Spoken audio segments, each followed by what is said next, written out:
ছোট্ট গ্রামে এক গরিব কৃষক থাকত। নাম ছিল হরি। হরি খুব পরিশ্রমী ছিল, কিন্তু তার জমিতে কখনো ভালো ফসল হতো না। তার স্ত্রী গৌরী প্রতিদিন দুঃখ করে বলতো, তুমি এত পরিশ্রম করো, তবুও ঘরে চাল নেই। ঈশ্বর আমাদের এত কষ্ট কেন দেন? হরি সবসময় হাসি মুখে উত্তর দিত। একদিন অবশ্যই আমাদের ভাগ্য বদলাবে গৌরী। একদিন গৌরী বাগানে গাছগুলোতে পানি দিচ্ছিল। হঠাৎ তার চোখ পড়ে একটি পুরনো মাটির ঘড়ায়। সে ভাবল, হয়তো কোনো পুরনো পাত্র।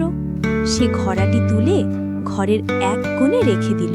কিন্তু পরের দিন সকালে সে দেখে ঘড়ার ভেতর ঝকঝকে সোনার কয়েন।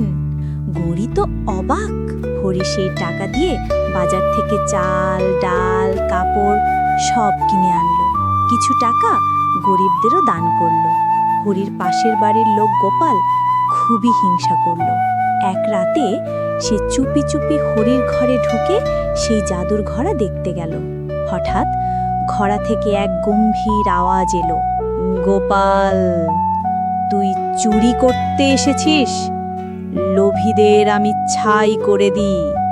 একদম সাথে সাথে তীব্র আলো ঝলসে উঠল, আর গোপাল মাটিতে লুটিয়ে পড়ে অচেতন হয়ে গেল। সকালে হরি দেখে গোপাল অচেতন হয়ে আছে।